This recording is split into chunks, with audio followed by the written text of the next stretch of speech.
vrai d'ici et d'ailleurs, soyez bénis et salués au nom puissant de Jésus-Christ de Nazareth. Nous vous invitons à nous suivre, à nous rejoindre sur l'Émergement télévision pour notre matinale Wake Up. Shalom Ati. Les surprises. Les habitudes ont été changées. Si, mais ça va? Shalom Nami. Tu vas bien, ma Merci pour la surprise. Non, je t'en prie. J'espère qu'Ariaweli ne m'en veut pas. Oui. Non, du tout.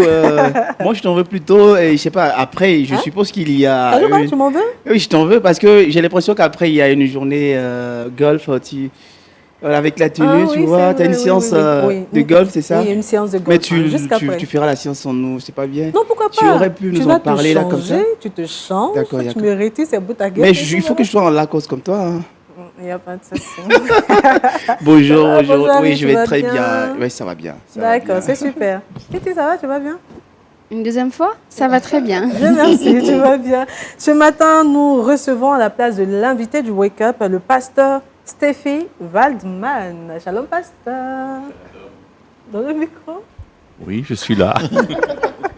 Shalom, pasteur, vous allez bien? Très bien, merci. Belle chemise, belle couleur. Merci. D'accord. À tout à l'heure, pasteur. À tout à l'heure. Et puis, nous avons la visite du pasteur Nassé Fernand. Shalom, pasteur. Shalom, Vous allez ami. bien, pasteur. Shalom, Maria Weli. Shalom, Mati. Et shalom, pasteur. Ouais, enchanté de faire votre connaissance. Voilà, de partager le plateau avec vous. Que Dieu vous bénisse. Amen. Merci beaucoup, pasteur. Maria Weli. Éternel notre Dieu, nous voulons t'inviter. Viens prendre le contrôle de ces moments. Au nom de Jésus-Christ. Amen. Amen. Place à la dévotion matinale. Nous vous invitons à méditer en compagnie du pasteur Nassé. Méditons ensemble.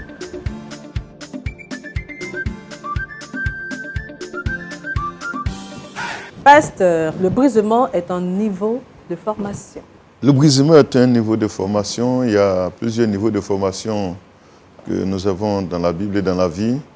Ce matin, je voudrais juste parler du brisement. Je veux aborder la pensée à travers l'histoire de Moïse.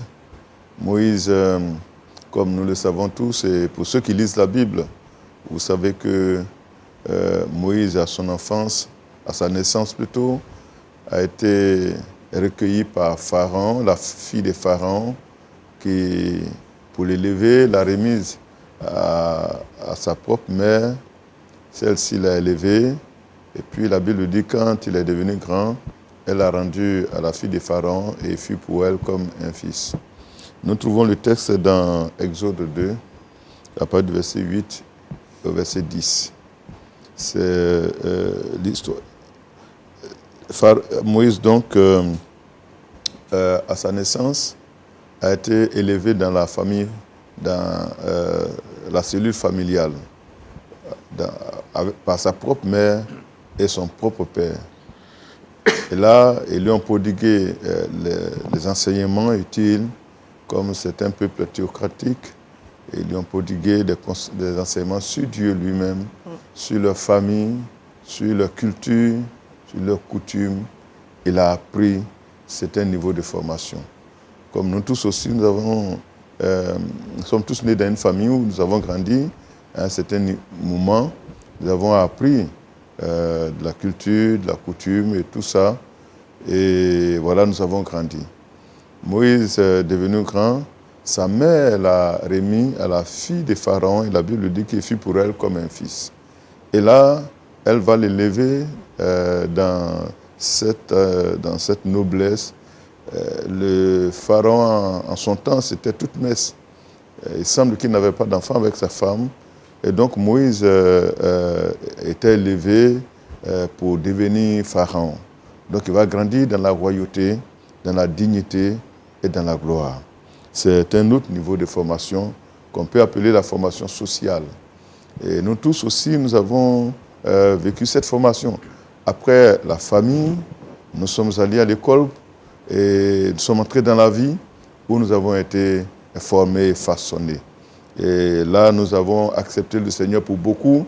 Certains ne l'ont pas encore accepté, mais ayant accepté le Seigneur, nous avons été instruits à l'Église, dans les voies du Seigneur, à connaître Dieu, à marcher avec lui. Nous avons été instruits dans la crainte de Dieu. nous avons été instruits dans la connaissance du Seigneur. Et ça aussi, c'est un autre niveau de formation à laquelle nous avons tous été façonnés. Mais il est un autre niveau de formation, surtout pour ceux qui sont chrétiens. Et ce niveau de formation, c'est des mains du Seigneur lui-même. C'est ce que j'appelle ici le brisement. Et Moïse va connaître ce troisième niveau de formation. En son temps, Moïse, qui sentait l'appel de Dieu, a dévancé le temps du Seigneur et voulant secourir son peuple, voulant aider les membres de son peuple, l'un qui était frappé par un Égyptien, il a tué l'Égyptien et il a dû s'enfuir dans le désert. Et c'est là qu'il va connaître ce troisième niveau de formation. Et c'est ce niveau de formation où Moïse va être attiré dans le désert, loin de la face de l'Égypte. C'est comme une chute brutale d'une position de gloire à une position d'humiliation. Moïse était dans la cour du roi, dans la cour du Pharaon, et élevé pour devenir Pharaon. Donc cet homme de dignité, à un moment donné, va fuir pour se retrouver dans le désert où il va tomber dans l'humiliation totale. Moïse, devant qui les gens baissaient la tête, et va être serviteur d'un pauvre berger. Les Égyptiens avaient, en son temps, nous dit la Bible, du mépris pour les bergers. Mais un futur pharaon va devenir berger. C'est ça l'école de Dieu.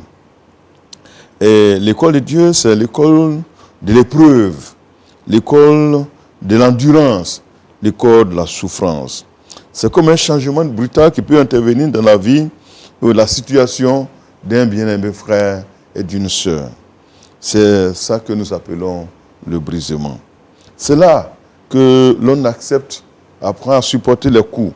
C'est là que l'on apprend à supporter les agissements des frères, des sœurs. C'est là que l'on apprend à supporter la souffrance injustement. C'est là que l'on apprend à être indispensable si nous voulons être utiles aux mains de Dieu. Donc, je voudrais dire que dans la vie du croyant, il peut et forcément même il interviendra ce niveau de formation, là où Dieu nous façonne par ses propres mains pour que nous soyons utiles entre ses mains. C'est là que Dieu a formé Moïse pour que plus tard, il soit capable de percer le peuple de Dieu, de conduire le peuple de Dieu. Demain, si nous voulons être utiles, être un instrument efficace entre les mains de Dieu, il nous faut forcément passer par ce temps de brisement. La Bible dit, celui qui tombera sur Christ s'y brisera, mais celui sur qui la pierre tombera sera écrasé. Parlant de Jésus-Christ, il a dit, celui qui tombera sur cette pierre et s'y brisera, mais celui sur qui elle tombera sera écrasé. Soyons de ceux qui tombent sur la pierre et non de ceux sur qui la pierre tombe. Et là, il nous brise. Mais la Bible dit que ce brisement, il a un résultat. Son résultat, c'est ce qui a été produit dans la vie de Moïse lui-même. Car plus tard, Moïse va être l'instrument dont Dieu va se servir pour conduire tout le peuple d'Israël à travers le désert jusqu'à la porte de Canaan. Et il a été l'outil de Dieu. Dieu veut que nous soyons son outil. C'est un résultat important de ce brisement. Un autre résultat, c'est que ce brisement en tant qu'épreuve et souffrance produit la gloire. La Bible dit, tous sont péchés et sont privés de la gloire de Dieu. Cette gloire, c'est la présence du Seigneur, c'est les manifestations des grâces de Dieu, c'est les bontés de Dieu que nous recevons dans notre vie. Quelqu'un qui passe par ce moment de brisement, qui est totalement façonné, travaillé par la main du Seigneur, est prêt à voir la gloire de Dieu se manifester dans sa vie. Tu es prêt à voir les manifestations de la grâce de Dieu. Tu es prêt pour voir les bontés de Dieu se manifester dans ta vie. C'est pourquoi je voudrais te dire, cher bien-aimé, toi qui passes par un temps d'épreuve, regarde ça comme un sujet de joie, regarde ça comme une formation par laquelle Dieu te fait passer pour être utile entre ses mains et pour voir ses bienfaits dans ta vie. Que Dieu te bénisse. Amen. Merci beaucoup, pasteur.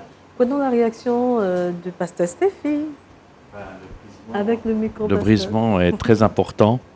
Je l'ai connu moi-même et je dis même que dans le ministère, quand on sert le Seigneur, Le Seigneur nous transforme. Le ministère est là pour nous faire ressembler davantage à Jésus-Christ. Merci, pasteur. Pasteur, on va prier. Béni sois-tu, notre Dieu et notre Père. Merci pour ces pensées qui ne réjouissent pas toujours d'un premier coup le cœur du croyant, mais qui sont en réalité des pensées utiles pour notre vie spirituelle, utiles pour nous façonner, nous travailler. Je veux te prier pour nos bien-aimés qui nous suivent et qui ont entendu cela. Donne à chacun de regarder la situation par laquelle il pourrait passer comme un sujet de joie et de s'attendre à toi afin d'être relevé pour être utile entre tes mains. Sois béni notre Seigneur, au nom de Jésus-Christ. Amen. Amen. Merci, pasteur. Parlons actualité chrétienne avec Aria Welly dans Culture Actu.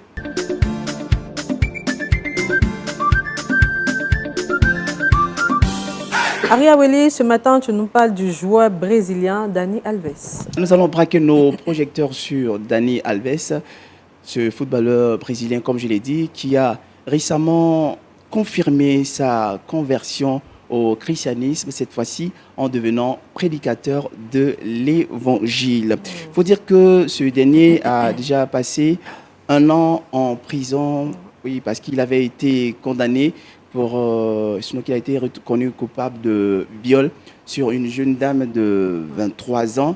Et suite à cela, il avait été condamné à 4 ans et 6 mois de prison ferme. Cette décision, la bonne nouvelle, c'est que cette décision a récemment été révoquée, a été annulée par la Cour d'appel de Barcelone pour des manquements, incohérences et imprécisions dans le dossier judiciaire, aboutissant ainsi à son acquittement total. Mais ce n'est pas là vraiment ce qui nous intéresse. Comme je l'avais dit, j'ai 3 bonnes nouvelles. Et là, c'était la première nouvelle, la nouvelle de son acquittement. La deuxième nouvelle, et la très bonne d'ailleurs, c'est sa conversion au christianisme pendant la période carcérale.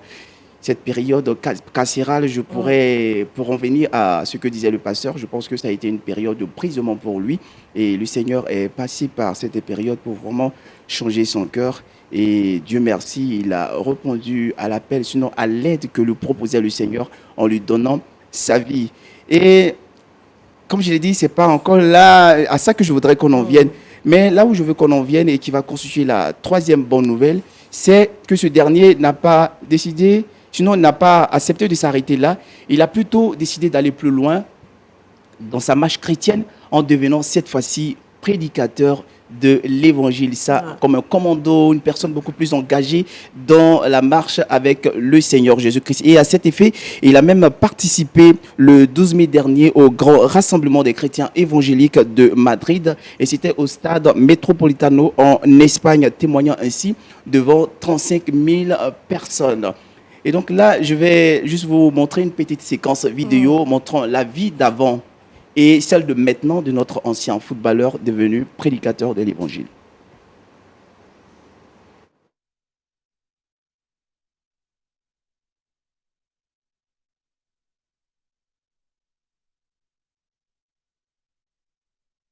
Dios que está ahí es el Dios de los que están aquí delante, es el Dios de todos ustedes.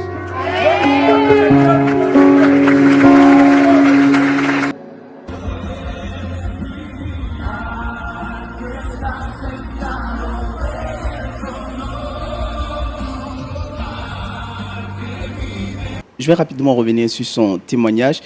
Il disait comme ça que, comme vous le savez, comme je le sais, j'ai passé près de 40 années de ma vie dans la prison du péché.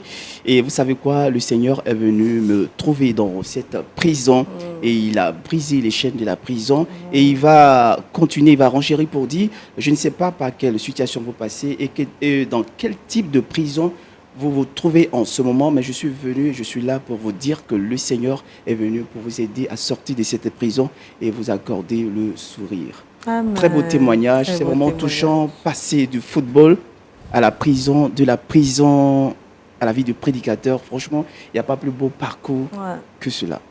Tu vois mon sourire, hein? Oui, ça se voit. En tout cas, ça fait vraiment plaisir. Et puis, je voudrais ajouter qu'il n'est pas le seul. Il y a également le joueur brésilien Roberto Firmino, qui a lui également été ordonné pasteur en 2024. Et ça fait vraiment plaisir de voir des figures incontournables du football, du cinéma et j'en passe, marcher véritablement avec le Seigneur, avoir cette vie de proximité, d'intimité avec le Seigneur, et puis de pouvoir drainer du monde à Christ. C'est sûr que c'est sûr qu'ils pourront drainer du monde et puis ça sera tout simplement la joie au ciel parce qu'on sait qu'une personne convertie, c'est la fête, c'est la joie. Effectivement, et l'une des choses qui retient le plus mon attention, c'est cette attitude, sinon cette façon de faire des Brésiliens. Très souvent, les joueurs en particulier, ils ont cette finalité. Je ne vais pas dire, peut-être que pour nous, c'est surprenant, mais pour eux, certainement, ils s'y attendaient plus ou moins. Et j'aime vraiment ce côté où on est un peu ancré vraiment dans la culture chrétienne, dans la parole de Dieu. C'est ce que je retiens. Merci, Aria. Oui, bientôt tu seras évangélique, c'est ça?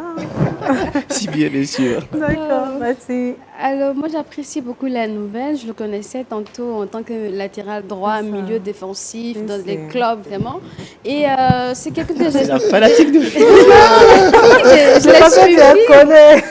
Et, ce sera la pub. Sinon, Parce que là-bas, c'est zéro. Hein? Là-bas, c'est pas zéro, mais comme on a la télévision, il ne faudrait pas faire la pub, etc. Sinon, je peux citer 5 clubs de... Mais parce a demandé les matchs qu'il a remportés. En Écoutez, après l'émission, je réponds quand même.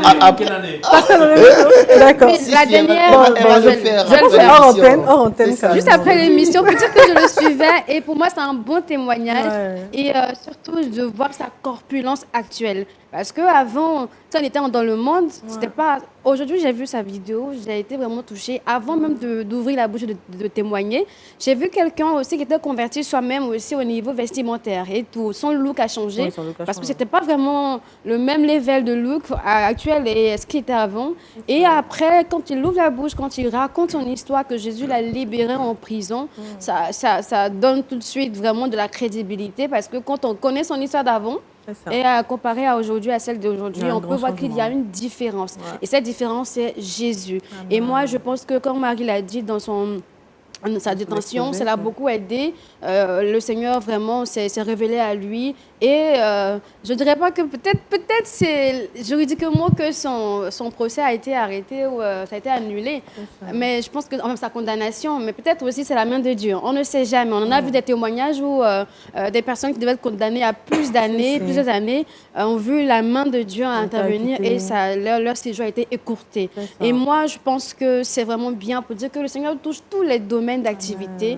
Et là où on pensait que c'est mondain ou c'est inaccessible, le Seigneur touche tout le monde. Ces dernières années, du moins, vous avez remarqué, il y a une montée de conversion des joueurs, des footballeurs. Et ça, c'est bien. Et si ça pouvait convertir aussi nos frères qui passent leur temps à faire des débats sur tel meilleur club, ce qu'il faut retenir, c'est que le Seigneur Jésus est partout. Et parfois, il nous faut cet exemple-là pour dire que moi, dorénavant, s'il était encore un joueur, je m'intéresserais aussi à sa vie professionnelle pour dire que moi, j'ai un modèle footballistique qui est chrétien, qui suit Jésus. Mais j'aime bien sa nouvelle version et que le Seigneur continue de l'utiliser afin que d'autres âmes dans le monde footballistique aussi et ailleurs soient gagnées. Amen. Merci beaucoup, Mathilde. Je t'en prie.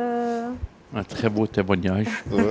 Je ne suis pas fan de foot, comme mon fils ou ma femme. Ils connaissent tous les matchs, combien ils ont gagné et tout ça, quel club. Mais c'est un beau témoignage de devenir prédicateur pour Jésus-Christ. Merci, pasteur. Ouais, je voudrais dire comme le pasteur que c'est un grand sujet de joie que de voir ces stars-là se donner au Seigneur et puis témoigner publiquement de leur foi et aller jusqu'à devenir pasteur. Je pense que c'est une grosse victoire pour le Seigneur et pour l'Église. À travers ces types de chrétiens, je crois que le message est beaucoup plus diffusé parce que ce sont des personnalités publiques, d'opinion, donc qui sont écoutées. Je pense que leur impact est encore plus considérable et nous voulons bénir le Seigneur pour le frère et prier pour lui et que le Seigneur l'accompagne dans son ministère. Amen. Merci, pasteur. Merci à tout le monde. Merci, Aria Willy. Ce matin, nous allons remonter le temps grâce à la vidéo du jour qui a pour thème les dérives de la passion. C'était le 13 décembre 2025 en Inde où les fanatiques du footballeur argentin Lionel Messi se sont livrés à des scènes de vandalisme suite au passage éclair de cette icône du football mondial. Amis du Seigneur, regardons ensemble cette vidéo du jour.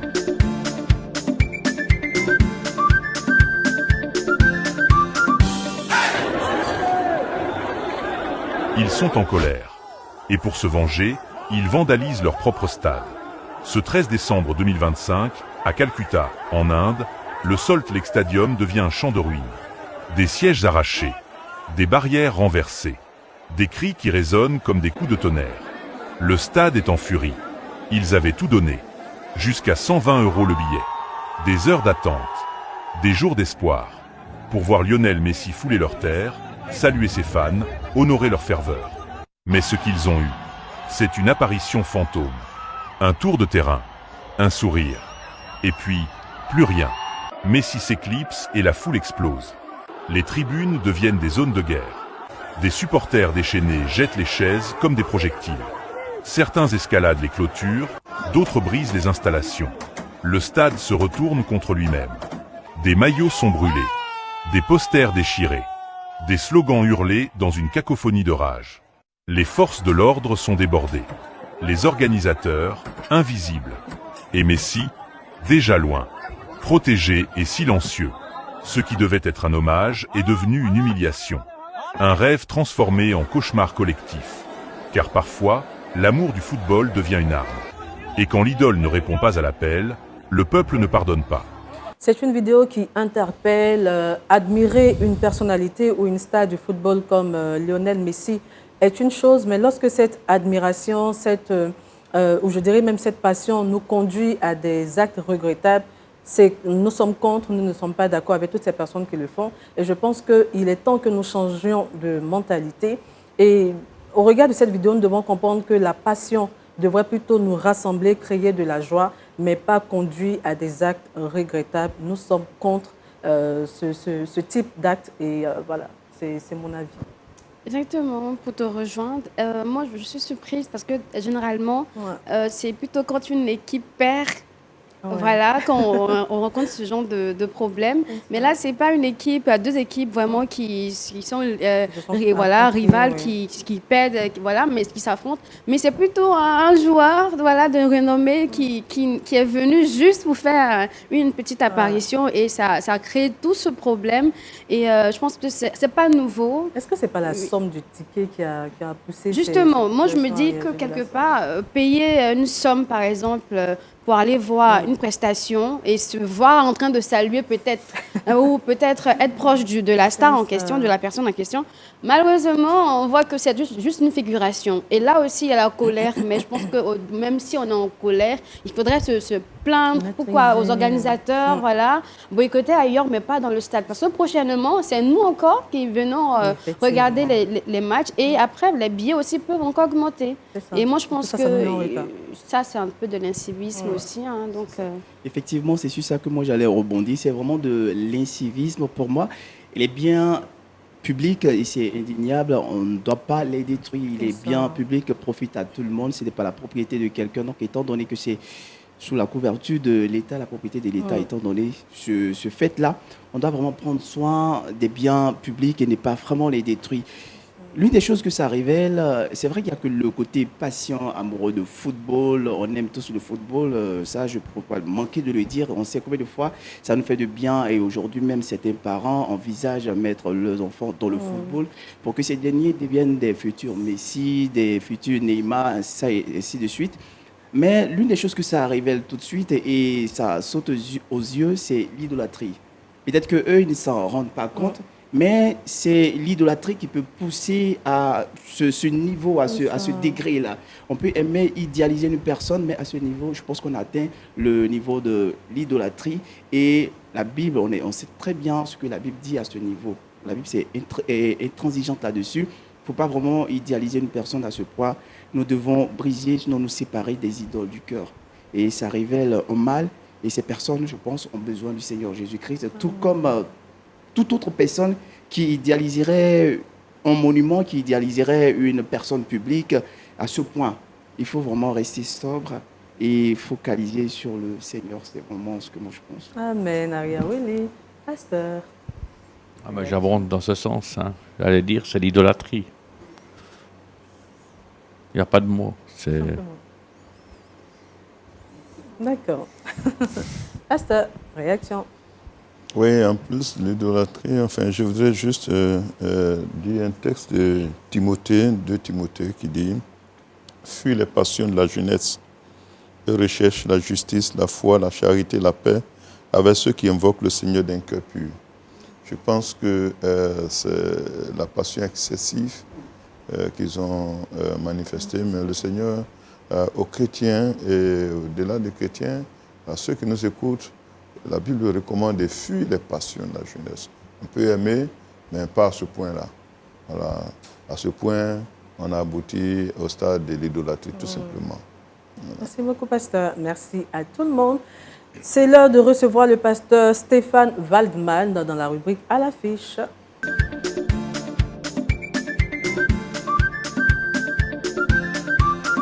Pasteur, ce matin, vous avez des livres à nous présenter. Voilà, en tant que représentant de la Société biblique de Genève depuis plus de 30 ans, donc j'aimerais vous présenter quelques livres. D'ailleurs, en Afrique, je suis aussi président de l'association Livre Afrique, livreafrique.com. Vous pouvez trouver plein de ressources à des prix vraiment très bas. Et puis, on a plein de librairies qui sont dans les pays francophones. Donc, j'aimerais rapidement vous présenter. Souvent, on pense que la Bible, elle doit être noire, mais voilà, on a revu, on a revu toutes nos couvertures. Vous voyez, par exemple, ici, on avait une Bible gros caractère, avec des chronologies, avec au début des pages couleurs pour parler de notre famille, de notre témoignage, la vie de Jésus, comment la Bible est venue jusqu'à nous, etc. Donc, je vous montre juste, voilà ici les caractères qui sont très gros, vous voyez. Et puis ici, vous avez à la fin et au début des choses en couleur, des graphiques, des tableaux, etc. Donc, vous avez ici aussi une autre couverture un peu matelassée, blanc, par exemple, pour un mariage. Hein. Et puis, elle dure jusqu'à la mort, puisqu'elle est gros caractère, couleur, la tranche argentée. Hein. Et puis, pour les jeunes, pour les femmes, par exemple, voilà, une petite Bible matelassée avec des fleurs. Alors, voilà. Et puis, une autre ici, une rose. Donc, vous allez sur le site maisonbible.net et vous trouvez toutes sortes de couvertures qu'on a revisitées. Donc, c'est la version second 21 qui est sortie en 2007. C'est l'original avec les mots d'aujourd'hui, basé sur les textes originaux grecs et hébreux. Et voilà quelques livres. Et si on parlait de la sexualité comme Dieu la voit, pour des enfants entre 9 et 12 ans, donc c'est coloré, qu'on peut regarder avec nos enfants et expliquer. Souvent, c'est un peu tabou. Maintenant, beaucoup moins, mais on ne sait pas vraiment comment aborder le sujet. Et avant que les professeurs instruisent nos enfants, il est bon de nous-mêmes les instruire. Ensuite, vous avez une série de 3, trop bien. Le premier, c'était trop beau, et après, il y avait trop fort. Et puis, c'est 100 nouvelles méditations sur Dieu et la science, pour des enfants aussi entre 9 et 12 ans. Même les adultes peuvent y trouver leur compte. C'est très intéressant, des faits qu'on ne connaît pas. Voilà. Ici, le premier volume, Lis, réfléchis et agis. 365 jours pour booster ta foi pour des jeunes à partir de 12 ans, 15 ans. Voilà, c'est avec plein de commentaires chaque jour. C'est bien de lire sa Bible tous les jours. Mais l'important aussi, c'est de l'appliquer. Donc, une méditation, on peut lire en famille avec nos jeunes. On a des outils mais magnifiques aujourd'hui. De mon temps, mon père, il lisait la Bible avec nous, enfants, et il expliquait, il racontait des histoires. Mais ici, ceux qui ne savent pas trop bien expliquer la Bible, voilà des ressources qui sont très à propos. On a le deuxième volume qui sort, sauf erreur, cet automne. Et puis, on parle de GPS. Ton GPS biblique, les voyages de Paul, les lettres de Paul, où ça se passe, etc. Et puis vous voyez ici toutes sortes d'indications avec des dates, avec des explications, aussi pour les jeunes. Ton GPS biblique. Et puis, un peu pour les adultes, Jésus, bien plus que la guérison. C'est vrai, quand on est malade, on souhaite la guérison. Mais en fait, ce qui est plus important, c'est de rechercher Jésus. C'est ça qui est important. Et c'est le neveu de Benny Hinn qui a écrit cela. Il était là, manipulé avec son oncle, par son oncle, et il est sorti de là. Et il a écrit un premier livre, Les coulisses de l'Évangile, que je vous recommande. Et le deuxième ici, Jésus, bien plus que la guérison. Combien c'est important de se focaliser sur Jésus et pas sur la guérison. Et après, prier pour nos enfants avec les psaumes. Donc un parcours au travers de tous les psaumes, 176 psaumes. Vous voyez, c'est comme un journal. Vous avez la méditation sur la gauche, et puis sur la droite, vous pouvez, une page blanche, vous pouvez écrire vos prières pour chacun de vos enfants ou de vos petits-enfants, ou bien vos nièces, vos neveux. Donc voilà, je vous recommande beaucoup, prier pour nos enfants avec les psaumes. C'est une femme qui l'a écrit, donc elle connaît le domaine des enfants.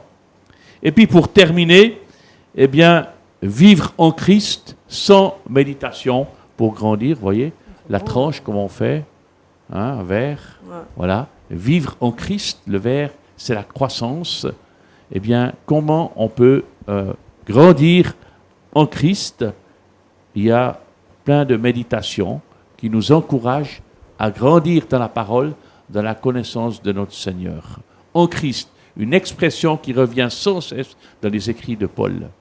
Alors voilà, sans méditation, centrée sur celui qui est le fondement de notre foi, rafraîchissante, édifiante et profonde, elles sauront encourager chaque chrétien dans son quotidien. Voilà, bonne lecture et bonne découverte. Merci beaucoup, pasteur. En tout cas, on a bien aimé les livres. Pasteur, vous avez dit qu'on peut retrouver tous ces livres sur le site de maisondelabible.net. Alors, Maison Bible, tout attaché.net. D'accord. Donc là, vous trouvez les livres, mais vous ne pouvez pas les commander. Ça dépend de quel pays vous êtes. Si vous êtes en Europe, oui. Mais si vous êtes ici en Afrique, il faut aller sur Livre Afrique, sans E à livre, livreafrique.com. Vous tapez le livre. S'il est là, bon, vous pouvez le commander dans une librairie qui est mentionnée là en Afrique, dans différents pays francophones. S'il n'est pas là, vous pouvez écrire un mail. Vous pouvez mentionner le livre que vous avez vu ce matin, aujourd'hui, ou bien sur le site de Maison Bible et demander qu'il soit disponible. D'accord. Mais pasteur, pour une personne qui réside en Afrique, qui commande sur livre Afrique, Il faut qu'il aille en librairie. D'accord. Sur livreafrique.com, Oui. il peut trouver dans les différents pays d'Afrique les différentes librairies ou représentations de Livre Afrique. D'accord. Merci beaucoup, pasteur. C'est bien Avec noté. plaisir. Ariel, les questions? Oui, j'ai pas de questions. Moi, ça me donne plutôt du contenu pour mes prochaines rubriques. Je sais au moins ce que je pourrais, par moment, ébaucher ces différents livres-là, en parler, les représenter, j'allais dire, au peuple de Dieu. Merci beaucoup, pasteur. Merci, Ariel. Ce que je voulais juste mentionner, c'est que si vous allez sur le site, la plupart des livres, vous pouvez les feuilleter. Vous pouvez feuilleter le début des livres et voir comment ça se fait à l'intérieur. Donc, je vous encourage de feuilleter ces livres. Merci Merci beaucoup, beaucoup, pasteur. pasteur. Ariel Willy, j'ai bien noté. Après, je te passe la balle. Pasteur, réaction. Oui, moi je suis émerveillé. Vous voyez, nous avons des frères, des sœurs qui ailleurs écrivent, travaillent, cherchent Dieu et puis mettent ça, consignent ça dans les livres. C'est des temps de recherche, des temps de réflexion, des temps de communion que nous voyons là. Moi, je voudrais encourager tous à s'en approprier, acheter les livres pour lire. En lisant un livre, la lecture qu'on fait en peut-être 20 minutes, 30 minutes, c'est toute une année de recherche de quelqu'un. Voilà, ça nous évite des efforts qu'ils ont déjà faits. Voilà, il y a un professeur qui nous disait aller à la bibliothèque allez lire, les gens ont déjà tout trouvé. Voilà. Ils ont déjà fait des efforts, des recherches sur plusieurs années. Voilà, ils ont veillé. Mais ça, c'est écrit. Nous avons ça en 30 minutes de lecture, en 20 minutes de lecture. Quoique c'est une de l'édition, nous voulons vraiment continuer à prier pour la Maison de la Bible et puis prier pour notre frère, le pasteur. Amen. Merci beaucoup, pasteur. Merci infiniment, pasteur. Avec plaisir. Le Trick Box avec Mathé.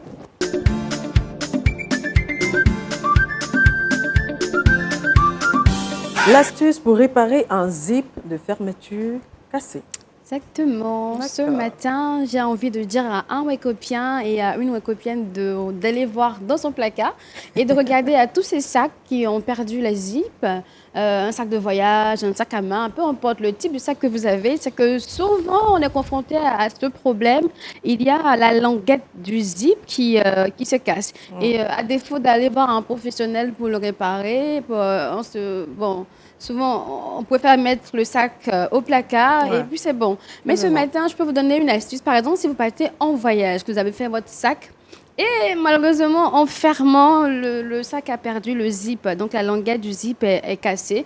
Bien, je pense qu'à la maison, on boit tous des sodas. On a tous des canettes. Ouais. Et la canette possède une languette. Et cette languette peut nous permettre de réparer, donc de remplacer la languette du zip de fermeture. Et comme j'ai déjà tout expliqué, n'est-ce pas? Oui. Donc, on va aller On à part la vidéo.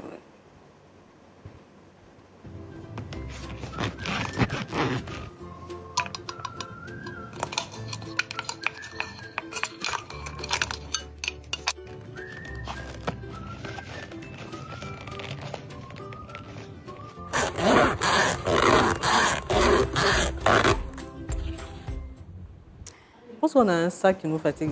Et moi, j'ai une Si, languette dans on ma a des poche. sacs qui nous On a des sacs fatiguent, qui c'est nous ça. fatiguent. Je vois de quoi tu parles, mais il n'y a pas que toi, en fait. C'est ça.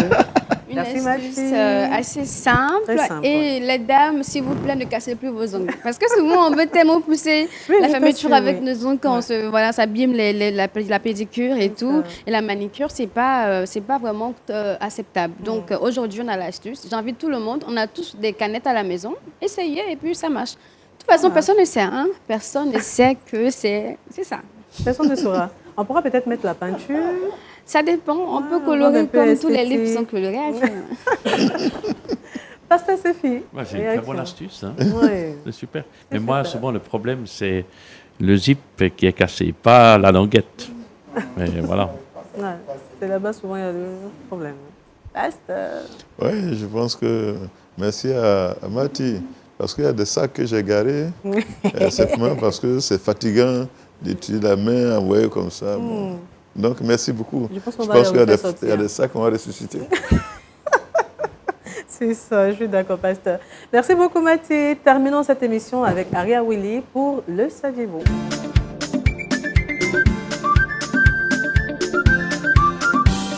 Aria Willy, découverte de l'antilope Gérénuque. Juronique. D'accord. Voilà. Donc l'information que je vais partager avec vous a été suggérée par l'une de nos sœurs avec qui je travaille, c'est Mati, donc qui a découvert. Donc je vais partager les découvertes de Mati qui sont devenues les miennes après. Bon. Qui sont devenues les miennes avec le peuple de Dieu. Donc aujourd'hui, nous parlons de l'antilope Gérénuque qui est originaire de l'Afrique de l'Est. Et bien qu'ayant des traits similaires à ceux de ses congénères antilopes, elle dispose toutefois d'une caractéristique assez impressionnante. Il faut dire que le Gérénuque peut passer toute sa vie sans boire de l'eau. Disons qu'elle n'en a même pas besoin pour vivre. Et la question qu'on se poserait, comment est-ce qu'elle fait pour pouvoir survivre, surtout quand il y a des canicules, quand il y a la sécheresse. Eh bien, il faut dire que le Gérénuque trouve son apport en eau et en hydratation grâce à la consommation régulière, là je pèse mes mots, grâce à la consommation régulière de feuillettes et de tiges, ce qui lui permet naturellement de passer une longue période de sa vie sans goûter à l'eau, sinon sans boire de l'eau directement. Et à cette caractéristique s'ajoute également une autre, c'est qu'elle a une disposition naturelle qui lui permet de se tenir pendant longtemps, de manière, vraiment je vais le dire, hein, de manière prolongée sur ses deux pattes pour pouvoir se nourrir, ce qui vient encore lui permettre, parce que pourquoi je l'ai dit, parce que en consommant des plantes, c'est comme si, en consommant des feuilles et des tiges, c'est comme si elle buvait de l'eau autrement, sans toutefois boire de l'eau en fait. Et donc là, ce serait trop beau, sinon simple. Voilà, si je vous laissais sans voir de manière imagée ce que je viens de dire, donc on a une vidéo d'illustration pour vous. Cet animal peut passer sa vie sans jamais boire. Ouais, pas une goutte d'eau. C'est le gérénuque, une espèce d'antilope qui vit principalement dans 5 pays africains et qui se démarque par son long cou digne d'une girafe qui lui permet d'atteindre des feuilles se trouvant jusqu'à 3 mètres au-dessus du sol, inaccessible pour les autres animaux. Les mâles ont des cornes pouvant atteindre 44 cm pour protéger leur territoire et face au danger, ils peuvent atteindre les 100 km/h à pleine vitesse pour fuir les prédateurs. Mais malgré ça, le gérénuque est une espèce quasi menacée dont la population décline. Voilà, donc c'est la faute note, une espèce qui est vraiment menacée. Mais bon, on fait avec. Je pense qu'on a quand même découvert quelque chose avec le gérénuque. Elle peut passer toute sa vie sans jamais boire de l'eau. Quelle découverte. Merci beaucoup Mathie pour ta découverte. J'avoue, en toute humilité, que j'ai juste regardé la vidéo. Comme ça, en sourdine, et c'est quand j'en vais arrêter, là je découvre moi-même toute cette profondeur D'accord, d'information. donc j'ai bien fait de dire que la découverte de Mathie qui est devenue la mienne. Ah, toi tu me Franchement, ok, d'accord, Merci. là, je suis d'accord avec toi. reprends. Vraiment, Harry, merci. Merci, Harry. Merci, Tu me redonnes mes trucs. Là. Merci beaucoup, Harry Awili. Et puis, je pense que son autre appellation est la Gazette de Waller. C'est ça. Merci beaucoup, Harry. Merci beaucoup, Nami. Oui, merci pour la découverte. Hein. On me dit merci. C'est ça, merci à la vie. Merci. Mathie, merci Boussa. Et oui, 1 Pierre 1, le verset 7 à 9, qui nous dit « L'épreuve de votre foi, plus précieuse que l'or périssable, qui cependant est éprouvée par le feu, est pour résultat la louange, la gloire et l'honneur lorsque Jésus-Christ apparaîtra. » Au verset 8, « Lui que vous aimez sans l'avoir vu, en qui vous croyez sans le voir encore, vous réjouissant d'une joie ineffable et glorieuse. » Et au verset 9, parce que vous obtiendrez le salut de vos âmes pour prix de votre foi. Amen. Merci Mathie. Merci Harry. Merci Pasteur Stéphie. Merci Pasteur. Merci. Merci à vous. Bon vendredi. Que Dieu bénisse votre journée. Bye bye.